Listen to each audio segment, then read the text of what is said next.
Antonio here, and this is Antonio with Tech. I decided to try Calm for 3 days and see if it can help me get through my days. Here's what I think about the sleep stories and meditation app, Calm.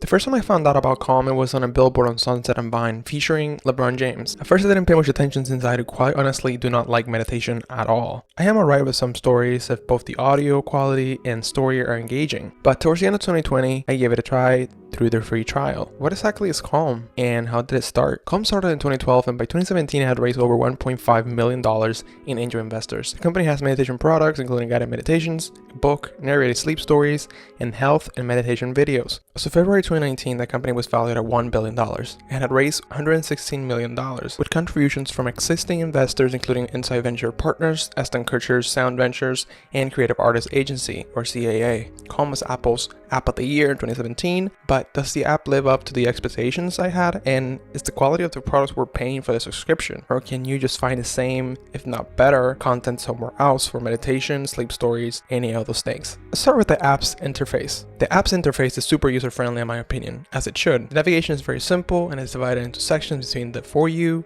Sleep, Meditate, Music, and more. Each section or category has additional subsections to help you divide their content for more specifics, which I really love. You have featured stories, recommended, and so forth. Each story or category either takes you directly to the audio or the chapters, and each of them are clearly marked with its length and who are the narrators and the writers as well. I don't have any complaints on the interface of the app. It feels pretty solid and it feels relaxing, which makes total sense since it is a meditation app. It would be kind of weird if the app wasn't relaxing or easy to navigate. If an app that is made for meditation is causing you stress, then maybe something wrong with that app. The interface, however, is just one aspect of it, and quite honestly, I was more interested in the content and what it offers rather than the interface. So, Calm's content. As mentioned earlier, the app has content to help you go to sleep or relax you for a better night's sleep in their sleep section. The meditate section has content to help you with anxiety, stress, work, self-care, and much more. The music section has relaxing music that resembles a bit of the music that you would hear on a spa or some background noise to fill up the quiet and help you relax or focus while you're working. It is great that they have the music section because some people might get distracted by stories or someone speaking, so I think it's very nice that they have a music dedicated section that is just instrumentals, and I think it's a great way if you're someone that struggles with getting distracted by someone speaking, like all of that might be a great option for you. Also, there's no more looking around for a playlist on Spotify that ends up putting a random song that is far away from relaxing and you feel like, why did I choose this playlist?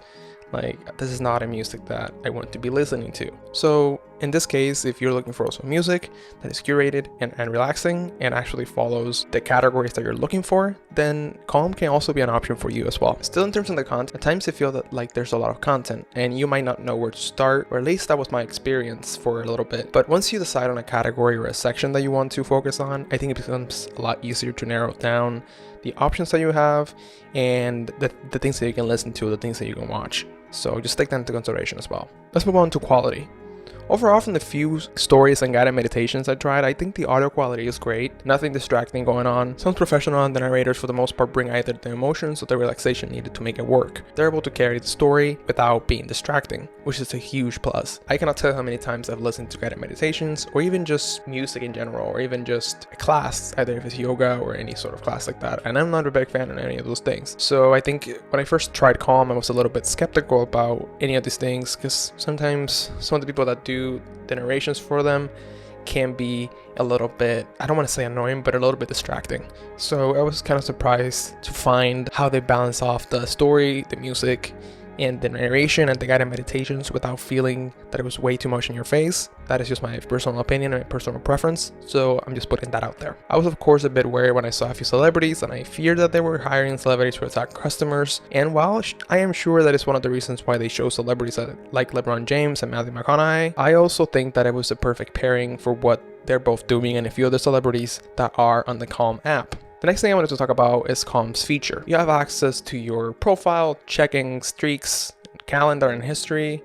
Basically, a whole dashboard where you can set your goals and find what you have been listening to and what you have finished so far. The dashboard is a great tool and very useful for sure. And the biggest thing that I found that it was very helpful for me at least was a checking history where you can kind of check in and kind of input your mood, whether it's gratitude and the daily calm reflection, kind of allows you to, I guess, like some sort of digital journal within the Calm app, so you don't have to kind of have a different app where you write that or write it down on a piece of paper or a notebook. It allows you to kind of check in every day if you're doing the relaxation, how you feel today, if you feel like mad, sad, anxious, whatever it might be. It just allows you to put those things in and be able to kind of check back and see your progress or your daily moods and all those things. Finally, the subscription. After the trial, you can choose to either pay yearly, which would set you back about $79.99. And should you pay for that, or can you find similar content for free out there? The answer is yes, you can find content that is probably similar, if maybe not at times even better, for free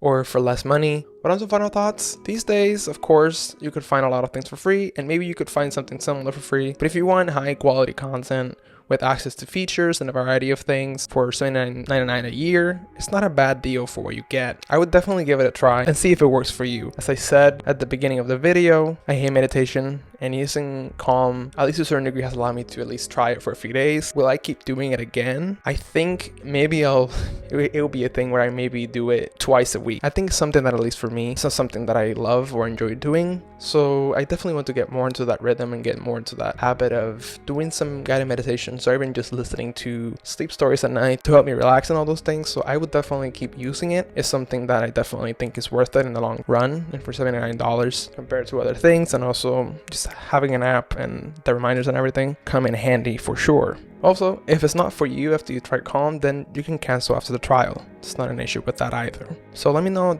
down in the comments below if you have tried Calm before and what you think about it, or if you'll give it a try. Thank you so much for watching, and if you did enjoy this video, please make sure to leave a thumbs up, subscribe, hit the notification bell, and I'll see you all next time. So bye and take care.